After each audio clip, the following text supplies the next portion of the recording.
Hey, all right, everybody, come on in. Come on in, get comfortable,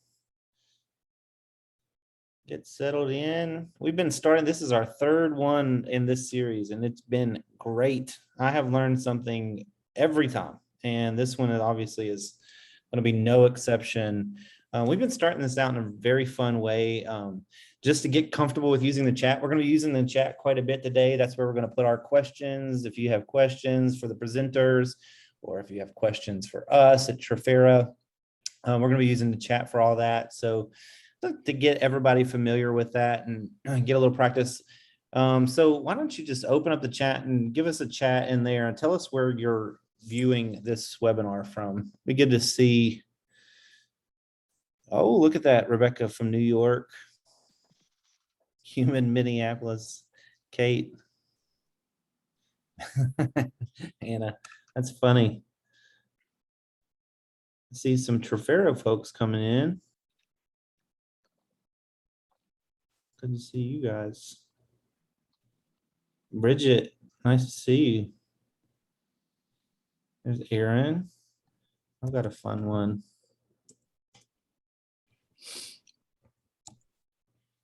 I'm actually coming in today from Aruba.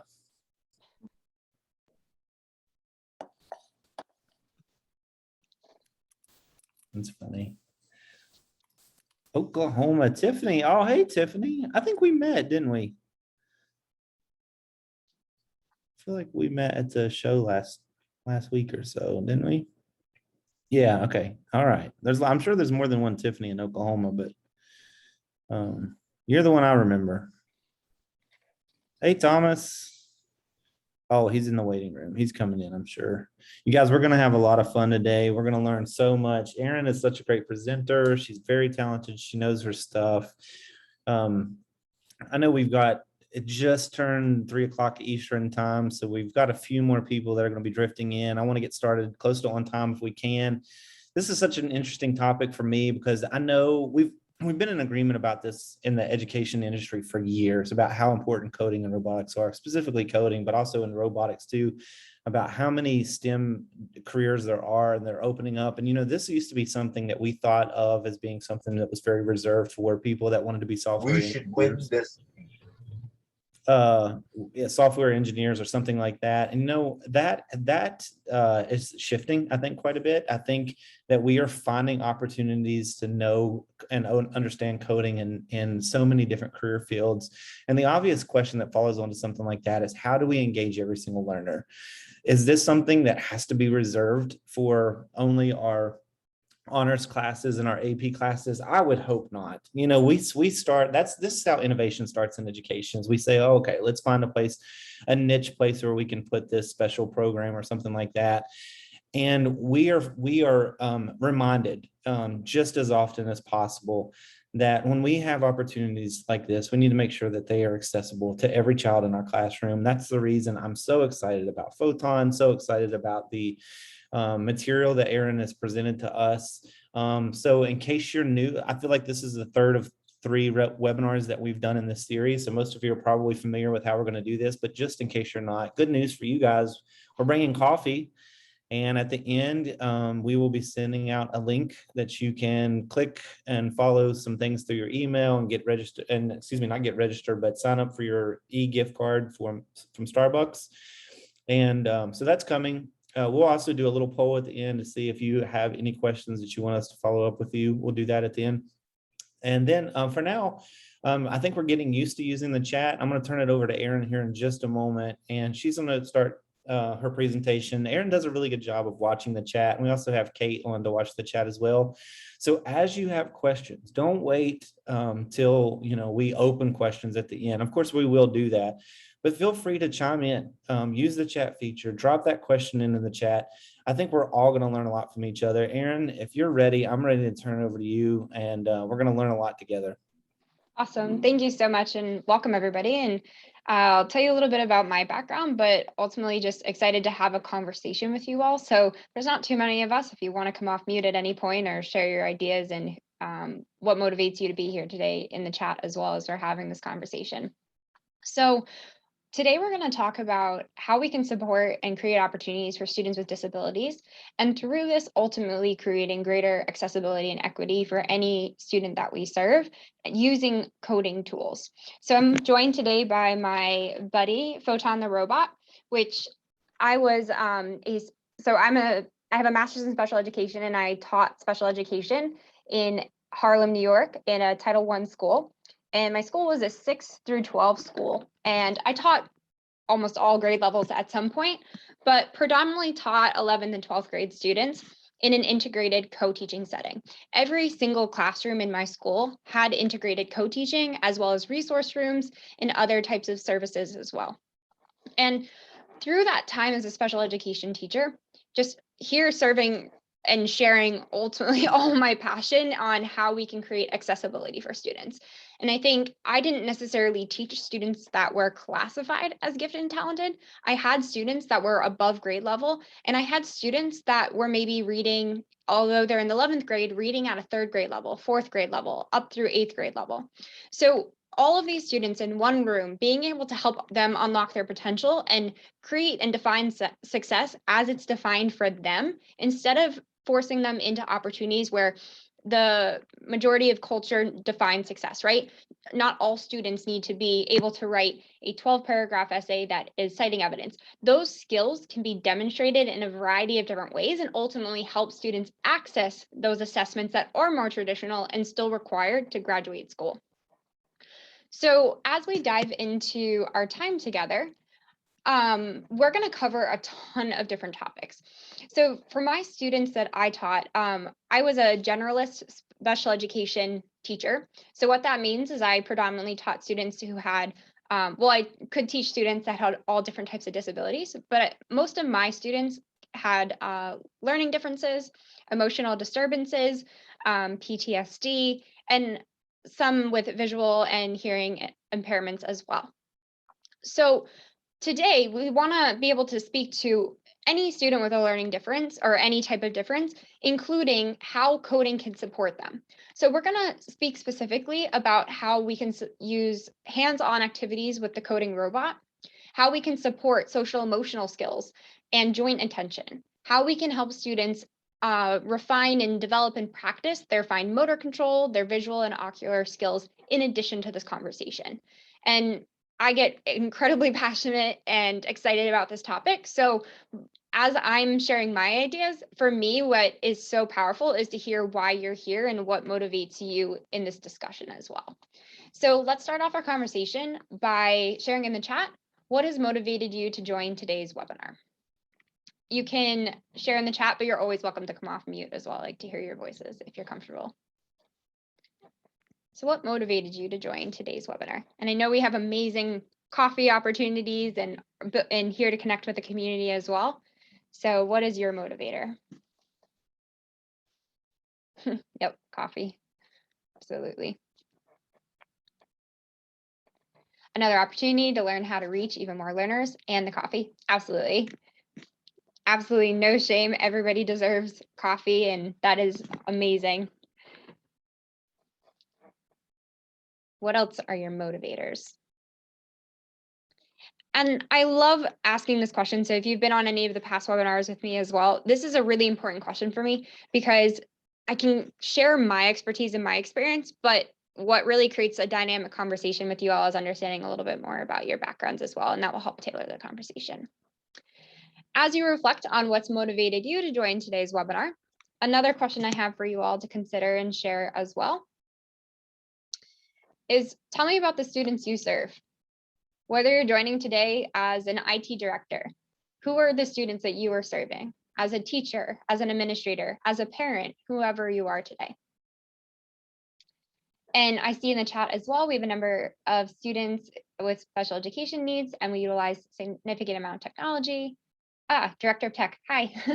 Always want to learn more. Absolutely. And technology is such an amazing way that we can create accessibility and create engagement and really ultimately deepen student skills and support improved outcomes. Thank you for sharing that. K-12 District Digital Learning and Innovation Coach. Very cool. I'm always learning to learn more and looking to learn more and be up to date on what's out there. Absolutely. Yeah, and I think a lot of us share the same passion for making sure that our students are getting what they need, providing diverse opportunities for them. This is wonderful. Keep sharing, keep reflecting. We'll come back to these questions at time as well to see how some of the examples I share are relevant to the students that you serve. So we're going to talk about Photon, his features, or I say his, but it's a gender neutral robot, the robot's features, and a little bit more in depth towards the end.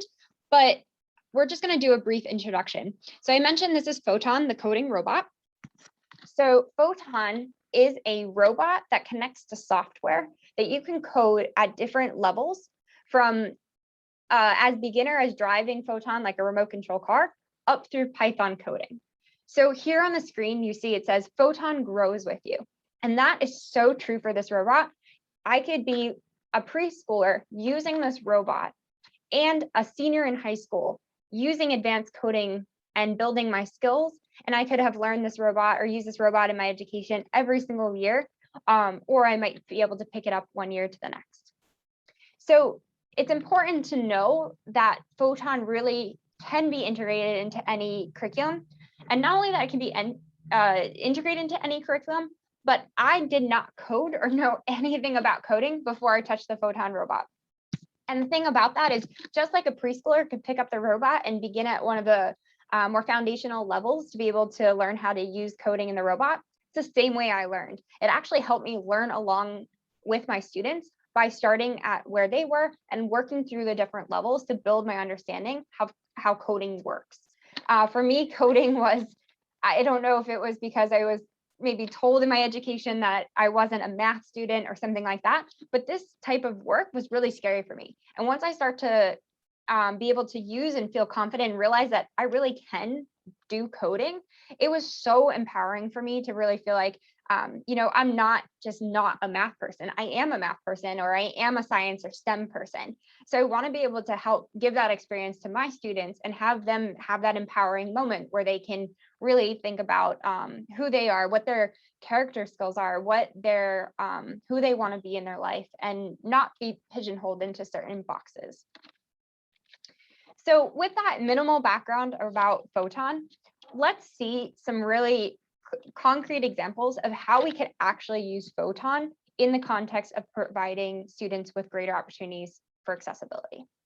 And as we go through these examples, we are going to unpack them in terms of some of those learning outcomes. How can Photon support fine motor skills? How does the robot support joint attention, and define some of these terms along the way? You may say, I have no idea what a joint attention is, and that's okay. You do not need to be an expert in this topic, but by building our awareness as well, we can help make better decisions, especially if I know some of you shared your coaches, your IT directors, you're making decisions that impact all the students in your school as well. So being able to learn a little bit more to help make those decisions. So with the robot, with Photon can support multiple means of action and expression. So what I mean by this, and this is actually a term that comes out of the Universal Design for Learning framework, which is a framework to help teachers create more accessible experience for students. And a part of that framework is that students, in order to create access, students can have different ways of showing what they know and can do. All students don't necessarily need to write their ideas in the exact same paragraph structure. Students might be able to show that they understand structure of narrative by speaking, by creating a digital story, by creating a graphic novel, by writing a narrative themselves in a traditional essay format that we may think of. So when we're thinking about how could a robot that may seem like it's a science or a computer science type tool, be actually integrated into the arts, into English. Because for me as an English, I special education, but integrated co-teaching in English and history classes, it wasn't obvious to me at first. And as I started to explore, I realized, hey, this is something I can really use. So when I'm thinking about Photon, and I'm kind of jumping down to where it says activity examples here, I'm thinking about how can I give opportunities for my students to show me what they know in ways that is maybe different than what they've experienced before. So I'm going to think about how Photon can be used to help demonstrate a solution to something. And I'll speak about examples. I might think about how a coding robot that actually is going to move, and it's a physical manifestation of coding that's on a software, because if you think about software-based programs or coding, it seems super abstract. It lives in the computer. You may not know exactly what it looks like or does, but code or programming code is what programs a robot to move around. So we have this physical manifestation of learning. So students might be able to use the robot to communicate an idea, answer a question, or respond to a question.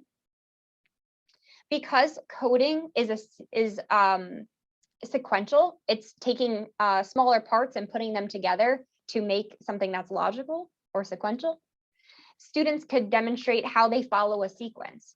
They might be it could be in a pre-K classroom. Students are following the sequence of their morning routine. What do they do when they first walk into the classroom? Where do they put their bag? How do they find their seat? What should they do when they sit down? Having this robot be coded to actually live out and model the routine that students are meant to be doing themselves. Photon can be used to test a theory. If we have a theory about automated cars, that automated cars can work and maybe in an automated city, but it's pretty high risk to put some automated cars on the road because they risk crashing. So how can we test and simulate what automated cars do by using something like the Photon Robot to drive around? And I'll explain the features that allow for that type of example as well. Or how could Photon be used to ask and follow a line of inquiry to answer a question? So my example for you is I shared that I was 11th grade English teacher, and an anchor standard, a Common Core anchor standard in English is narrative writing. It's something students do in kindergarten all the way through their 12th grade year. And of course, the way I write a narrative in kindergarten or my focus might be a bit different a senior year. But when I taught narrative writing, we would teach the plot chart. What is the beginning of a story, the middle of a story, and the ending of a story? In other words, what's the exposition, the rising action, the climax, the falling action, and the resolution? And I would have my students write on a piece of paper, what is the exposition through what is the resolution? And I would do this activity over and over with moderate levels of success. Some students, it would click and they would have these amazing creative stories. Other students, this type of 2D piece of paper with a box to put their answers in was extremely limiting and really stifling of their creativity, because they were really focused on telling the story in terms of the little boxes I had put on the 2D piece of paper. So with the Photon Robot, we're giving students opportunity to communicate in different ways. So Photon can actually come with, you can add on a mat, or you could create squares of paper on the ground to create your own mat. On this mat, it allows you to kind of erect these different shapes, or it could be a city, but in this case of narrative writing, I use shapes to represent points in a narrative. Here's my starting point, my exposition, and here's my resolution. Students would code the robot to physically move around the mat and tell their story, stopping at different points, using the emotions of the Photon Robot to set tone and mood in the story as well. And taking something that was really 2D and not as concrete or really abstract, and bringing it into real life, having students move through the story, have color and expression to attach the story, saw greater results with students really interpreting how narratives are structured. So that's part of the Common Core standard, is about writing structure, as well as their creativity just exploding with all the different ways their stories could take. Photon literally could have a choose your own ending because the robot can move and based on a situation, change direction to determine the end of the story. So I'm going to pause here for a minute as we start to unpack some of the features because I see there is a question in the chat as well. So the coding platform that the robot uses is it's proprietary software. It's completely free, and that's an amazing part of Photon as well. You can download the applications right now. If you go to your app store, you can find Photon Coding is one of the apps, or Photon EDU, and I'll show you these apps in a few slides as well. And you can actually use the coding software to do block coding, badge coding, and you can connect it with the robot, or you can just use the coding without the robot right now if you're testing it at home. There's also an additional piece of software that's free to download, but connects to the robot with a USB dongle. And that allows for students to be able to code in JavaScript, make code, and Python as well. So that's where I say it really, oh, and Scratch. Yes, Scratch is in the application. Scratch and Scratch 2.0 as well. Great questions. So when we're looking at this type of an example of an English where the robot is narrating a story and moving across the story map, what this is benefiting for students is their fine motor control. What I mean by fine motor control are movements that are very small. It's not being able to run 100 meters. It's being able to pinch your forefinger and your thumb together. So when they're in the coding application, they are moving digital blocks around and code. Touchscreen being able to actually manipulate the code. Students that are working on their fine motor control are able to practice their those skills with the application itself. Or there might be other types of fine motor skills where students might be picking up the robot and moving the robot into a certain space, or driving the robot using their hands to control the code. Photon is also benefiting creative thinking. Like I had shared, I was literally putting my students into a box by creating boxes on a white piece of paper that said your answer goes here. What I didn't realize, I thought I was providing structure, but for some students who, although that might have been supportive for some, for others, it was limiting. I've got 5 boxes to tell my story in. That's just, I don't know what to do. So taking that story and bringing it into another plane. How am I interpreting? How am I moving? How am I walking my ideas and actually moving through the character's shoes? Just helped really promote that creative thinking. It also helps students access different parts of the brain. It helps students think about their critical thinking. It helps them with problem solving. And it can help them take something, like I had said, that is really abstract and make it more concrete by seeing it physically move around the room. The Photon Robot also supports collaboration and communication. Students can work together to code, determine which code will actually make the robot move in the direction that they're intending to do. And Photon, which you're going to see in the features, has several colors, sounds, and emotions that are communicated through the robot. I was just speaking to somebody who was working with a student from Trevor. They had just shared this anecdote with me, and it was really powerful. But watching a student who had trouble communicating verbally with their peers be able to communicate their emotions and their ideas through the robot. And we'll talk a lot more about this in terms of SEL as well. So the features of the robot that you're gonna see that help live out these examples that I'm talking about is a variety of levels of coding applications. I could have a room full of 11th graders or a room full of 5th graders, all using different applications that connect to the same robot. And I don't necessarily need to know which application a student's using. It's meeting them at their actual level. Some students may come to you having taken computer science courses and having an extensive knowledge and background. But other students are brand new, and just like I learned to code, they can start at the first level and work their way through. And that's the beautiful thing too. I mean, probably said this a million times, but I'll keep saying it. I didn't know anything about coding. So how I can actually learn alongside my students, because I don't necessarily need to be an expert in this topic to help teach this either. I can just create an environment where students can explore and problem solve. And as students are using the robot as well, they can create attachments. So maybe not only are my students telling the story or creating their narrative, they can also create attachments to the robot. Maybe they're dressing like the character. Maybe they are adding a shovel to be able to move objects in the room from one place to another. So lots of different applications, because you can add 3D printed or just items cut from paper as well to the robot. We're going to look at two more examples of how this robot could actually be used in a lesson, and then we'll unpack those features of the robot a little bit more.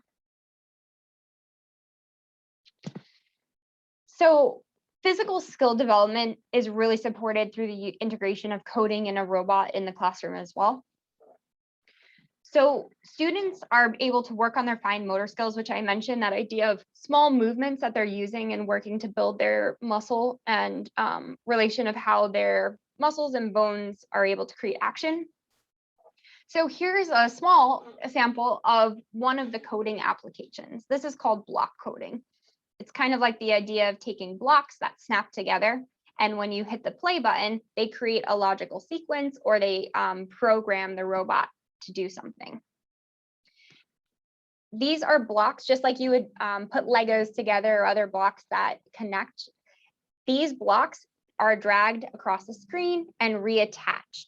So students are physically manipulating what they see on the screen. Students are able to support the visual and ocular motor skills as well, how their eyes track objects and how their eyes are processing objects as well, as they can change the color of the robot, have the robot move around the room. So I might have a student who's working on their ocular motor skills, or their visual ocular motor skills in this case, and I might have a communication board in front of me. This is something that students that are nonverbal use a lot to communicate. And with the communication board in front of me, I might ask a student a question. The student may need to code the robot or drive the robot, depending on what level of application they're using, to communicate their answer. It might be yes or no. It might be I need help, whatever the question might be. And in addition to coding the robot to that question, the student might also be working on tracking their eyes to follow the movement of the robot. So they're building that and having opportunities to practice that ocular motor skill. So with the coding applications, I could have students practice that physical skill development by giving them code that's already built that has an error in it. And I might need students to revise or adapt that code by dragging the pieces in a different order. Students can create those attachments. Maybe they're working on cutting out shapes with scissors, which is often a part of occupational therapy or physical therapy. I might have misspoken there. So goals for students that are working on fine motor skills, or other ways that they are physically changing and adapting the robot as well. Students might be working to communicate their ideas, their responses, or their answers by using the robot to make decisions and represent what they're communicating or the emotions in the robot as well. And students might be working to have Photon travel a path that they are either watching with their eyes to practice, again, that ocular motor skills. Maybe they need to trace their finger along the path that Photon is moving, which might be over fine motor skills, or if they're working on other type of motor skills that are larger range of movement as well, they might actually need to walk behind the Photon robot if they're building some of their other motor skills. And in our last example, how Photon can support social emotional skill development, I've spoken to a little bit already, but Photon has a variety of colors, sounds, and emotions, and even bodily functions that can be communicated through the robot. So with the ability for Photon to have a range of communicative tools and features. Students can support joint attention. Joint attention is when two people are working on the same task in order to have some common goal around it or be able to discuss it. So two students might be working to move or code the Photon robot and be able to focus on working on that together to have a conversation. Why did this work well? Why did it not work well? And as I'm saying this aloud, we're talking about supporting students with disabilities or learning differences, but ultimately, these are skills that everybody needs to be able to develop into the adults, and you may be reflecting on some of the skills you're working on yourself, the ability to collaborate or communicate with the adults you work with. So we're really preparing all students with the transferable skills they need for their lives.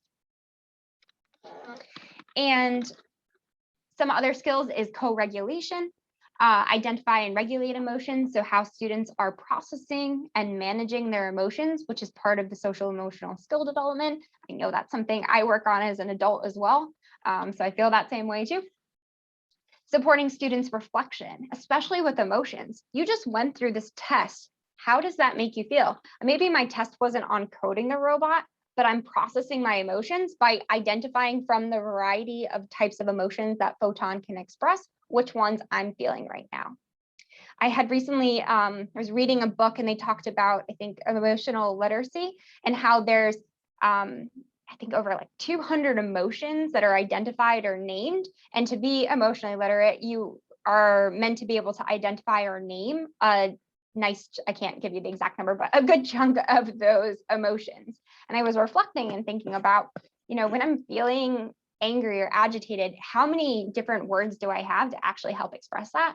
And Photon has dozens of emotions that are in here that allow students to be able to express more complex emotions beyond just happy, sad, angry as well. So you might have younger students who are working to communicate and name when they're feeling angry.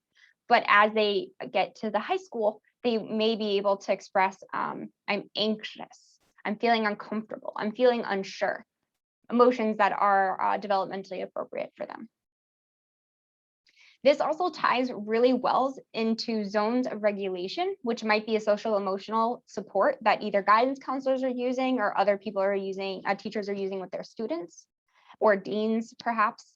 Zones of regulation is coding emotions to represent different colors. So when you're communicating that you're red, that has a different emotions associated with it that indicate maybe I need to, how you're going to manage your emotions. Maybe I need to take a break. So you can see at the top, Photon can be coded into those colors to help express.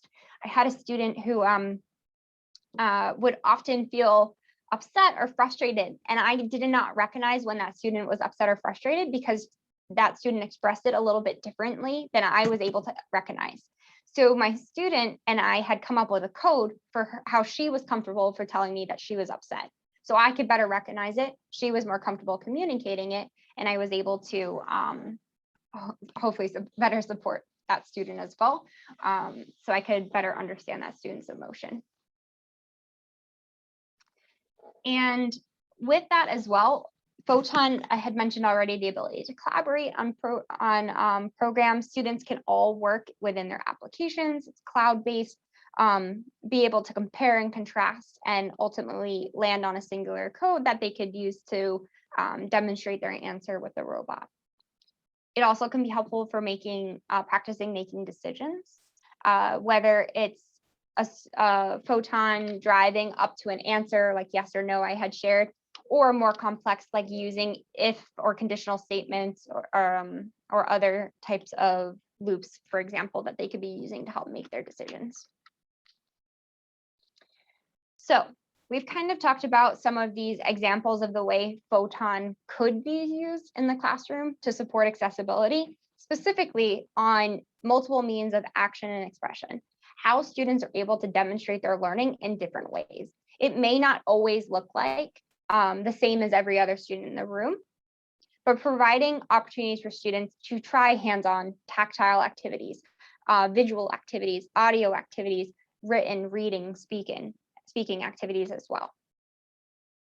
We also talked about how we can support physical skill development with the ability to work on fine motor skills, and into social emotional skill development as well, being able to identify our emotions, manage them, and reflect as well. So let's talk a little bit more about Photon. So here, when we're meeting Photon, we're going to go through some of the features, and please ask your questions because I'd love to be able to answer them and make sure you have clarity on how awesome this is as well. So Photon, like I had mentioned, has in the software that Photon has created that is free. So I highly encourage you to just download it right now. This is what you can see on the screen, but my phone looks the same as the application on the screen. There's a series of levels that allow students to access coding wherever they are. In the application, there's joystick, where students are driving Photon like a remote control. Not as easy as it sounds. It definitely worked on my fine motor skills as I figured out how to drive Photon in a figure 8. It does incorporate Scratch. So if students are already using that coding, and if you're not familiar with Scratch, Scratch is a wonderful coding program. And how students see the result of their code is through what we call a sprite. So avatar on the screen that moves according to the code. So now students can take the coding from Scratch that they're already doing and see a physical manifestation of that code in addition to the sprite. They could dress, and I think the sprite is it's a cat often, and you can change your sprite as well. But they could even dress Photon up to resemble the sprite that they're creating. Also engages students in drawing, which students are drawing paths for Photon to follow with their finger, again, touching upon that fine motor skill. And along the way, as they're drawing their path, they're implementing commands through Photon block coding with images and with text as well. So all of this software is packed into one free application. Photon connects to the application via Bluetooth, but students can go in and use this app tool without the robot if they wanted, practicing their code, using it at home. And it's not Wi-Fi dependent. They just need, I would use this application on airplane mode in my phone. So they're able to go in and practice their code, maybe at home or with a parent or a friend, and come in the next day and test their code using the Photon Robot.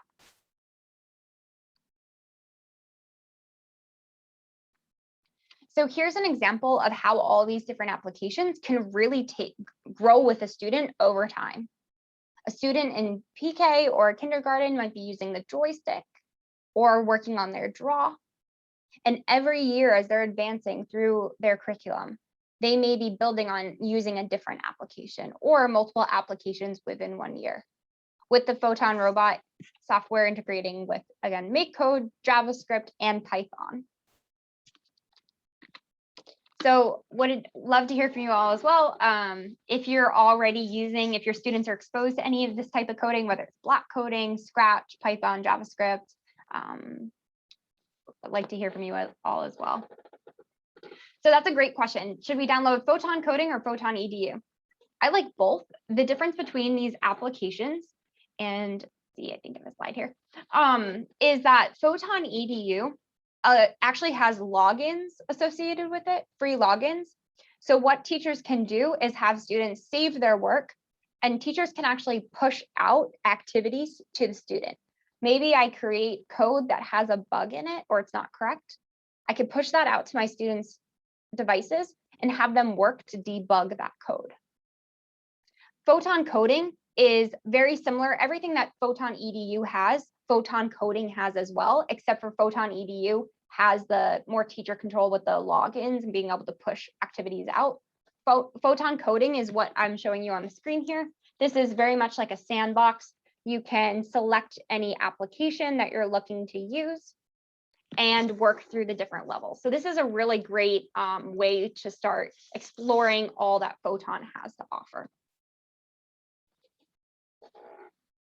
And with the Python and JavaScript, this is through what Photon calls their magic bridge.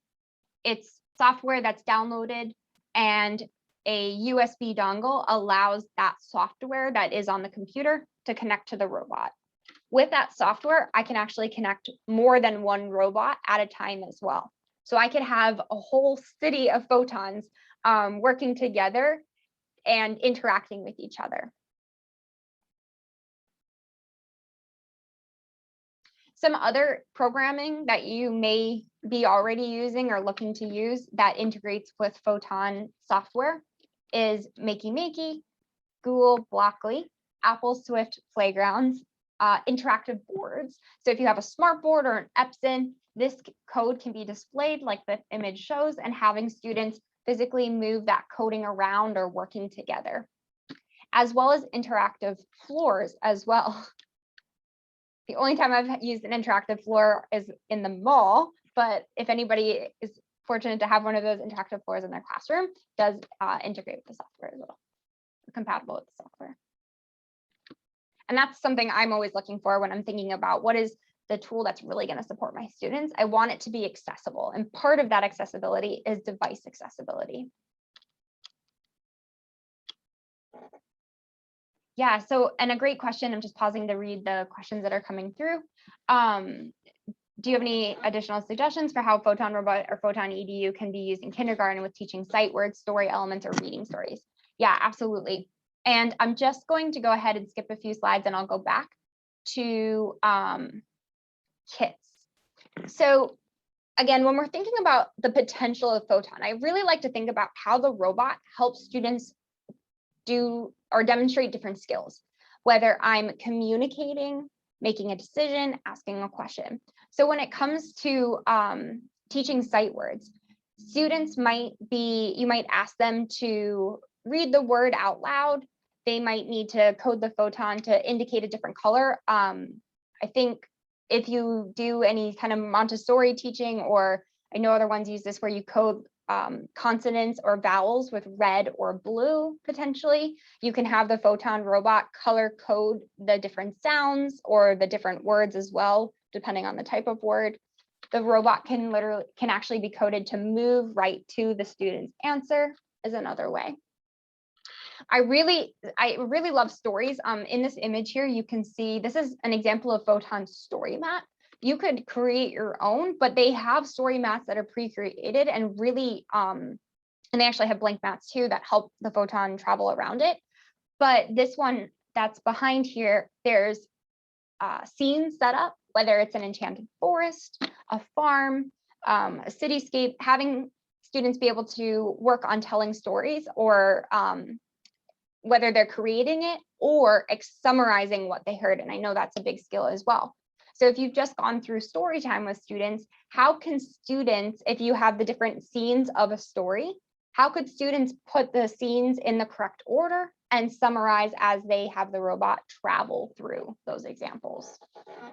Those are a couple more. I think I love brainstorming ways that this can be used. So if you want more to explore more examples, ask that question, and I'd be happy to talk it out with you as well. I'm going to go a couple slides back, and then we'll keep answering your questions. So is there a web-based version of the software available? Yes. So the applications can be, the Magic Bridge allows you to use the software on your computer. You also can download the applications to Chromebooks if you're using Chromebooks. There's not a website to log into. It's really downloading the application of the Magic Bridge onto a computer. So I guess when I say yes, there's a web-based version. It's accessible on a Chromebook or computer, but it's not a website that you log into. That's a great question. Some of the features that I had kind of briefly mentioned when we were talking about these activity examples that I want to highlight are light detection. So there's a lot of sensors that the robot has. Photon can be coded to respond to darkness or light as well if you turn the lights on or off, or shine a flashlight on the robot's head. Touch detection as well. This is one of my students' favorite activities, is you can code Photon to respond to a petting motion, which again, fine motor skills, how students can accurately touch the forehead of the robot. And that will, whatever code is after that, students will be able to navigate. Obstacle detection as well. This is an infrared sensor on the front of the robot. So when I had spoken about automated cars or automated city, you can code the Photon Robot to stop and turn, or whatever command you'd like to give it when it's sensing an object. I've spent a lot of time trying to create my own Roomba out of Photon, because you can code Photon on automatic loops that every time it senses an object, for example, a wall or a chair, within 5 inches, the Photon Robot stops and turns and continues. So it's fun to test how those technologies work, because I'm not a robotics engineer necessarily, but I feel like I have access to exploring this field and really building my understanding of it as well, and hope to do that with my students. Can also be used to travel distance and measure angles, which it's very accurate. So if you're doing a math lesson, students can, I had a really hard time with geometry growing up. And I always think about, one of my favorite activities was anytime I was bringing math into real life, like creating a golf course or a mini golf course or a mini golf hole. So how I could have used the Photon to better understand how shape angles work, and calculating shapes and working on proofs and everything like that. And also, Photon has magnetic ports on the side of the robot. So if I'm using any sort of magnets to create attachments, this is a really great way. Not only are we supporting students who may have learning differences, but also supporting awareness of people's differences. How can I create accessibility attachments to this robot, such as a eyeglasses, or that actually fit on the robot's face, or a device that helps the robot move items around. The robot technically doesn't have any arms, so how can there be a device that helps the robot move objects across a space, potentially? Some additional features are the LED eyes and antenna. This robot is very durable. You can pick it up by the antenna, by the head. It has driven off of my table before and still is here in one piece and traveled the country with me as well. And the unique sounds are, I've mentioned this already, but it's really important. We are supporting students and being able to express themselves in ways that may not be possible.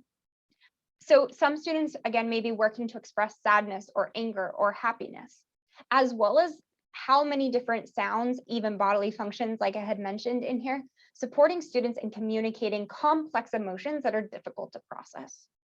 We're working with a group of guidance counselors that are actually using the robot in their mandated counseling sessions to support students' processing of their emotions.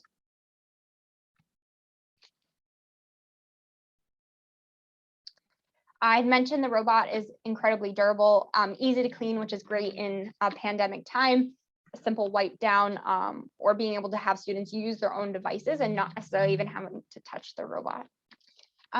It's not dependent on Wi-Fi, which is another feature I look for, because my school didn't always have reliable Wi-Fi sometimes. And it can be used, you can learn alongside your students. I think I didn't necessarily do the best job in introducing coding to my students, because I was unsure of it and I didn't really have the confidence that it was something I could do.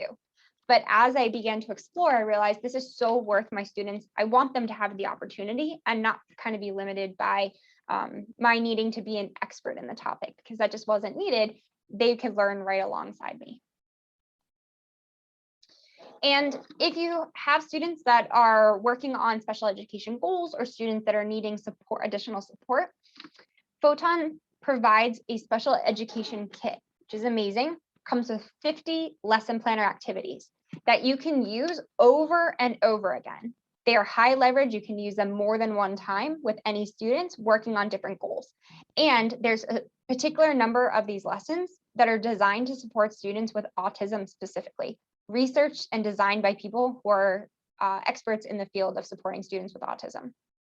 And that was something that I was not necessarily in my master's or my undergrad was not trained on. So if I had a student who I was serving who had autism, or classified as being on the autism spectrum, I may not have been as equipped to be able to support that student. So having access to evidence-based and researched activities that I can use with my students over and over to help support their goals. Also includes additional flashcards like pictograms, emotion cards, directionals and symbols and colors to be able to help communicate as well. Just wanting to be able to give students voice, have their voices be heard, whether they are verbally speaking or communicating through the robot as well. And here's an example of some of those additional items that could be matched with Photon. There's masks or cutouts, and students, we have students that put feathers on the robot or cut out their own shapes as well. Because it's just plastic, you can stick stickers to the robot. They can come off easily. Lesson plans, and Photon has an amazing community as well. A portal that for free you can log into and explore some of the lesson plans and even upload your own lesson plans to the community as well. And as a teacher, gaining access and to hearing what other people are doing was most valuable for me.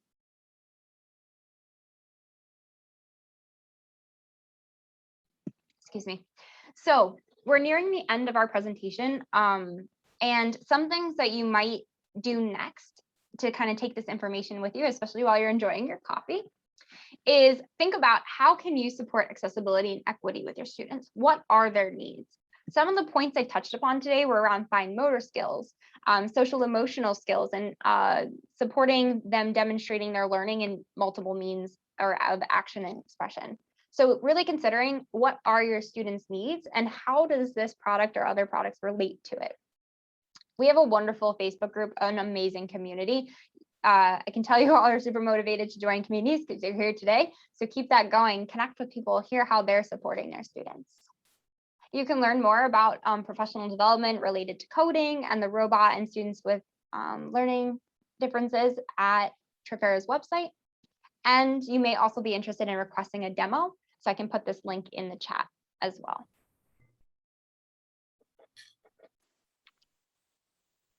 Aaron, thank you so much. Every single time that you come on to do one of these, I'm so impressed with not only the product, but just the professionalism and the thoughtfulness that you guys bring to these conversations. And speaking of thoughtfulness, that's the mind that is the term that came to mind so much as you were talking about how thoughtful the designers of Photon were when they were building this platform, building this tool in a way that is accessible to so many learners. And I'm so impressed every single time I see this. I'll let the cat out of the bag a little bit. I have a Photon robot at the house that I got, and I'll be honest, when the kids are home, like we get it out and we play with it. We have such a good time. And I think it's more than just a good time. It's also a really beautiful learning experience too. There's somebody on the call that I wanted to, since we have just a couple of minutes, Anna, I was wondering if you would just unmute and introduce yourself, because Anna has probably the most experience with Photon on our team. She's been teaching with Photon all week. And Anna, would you just mind to come on and just introduce yourself and maybe share a minute of what you've been doing with students this week? Sure. Hi, everyone. I'm Anna Hanrahan, and I am the Education Initiative Specialist with Trifera.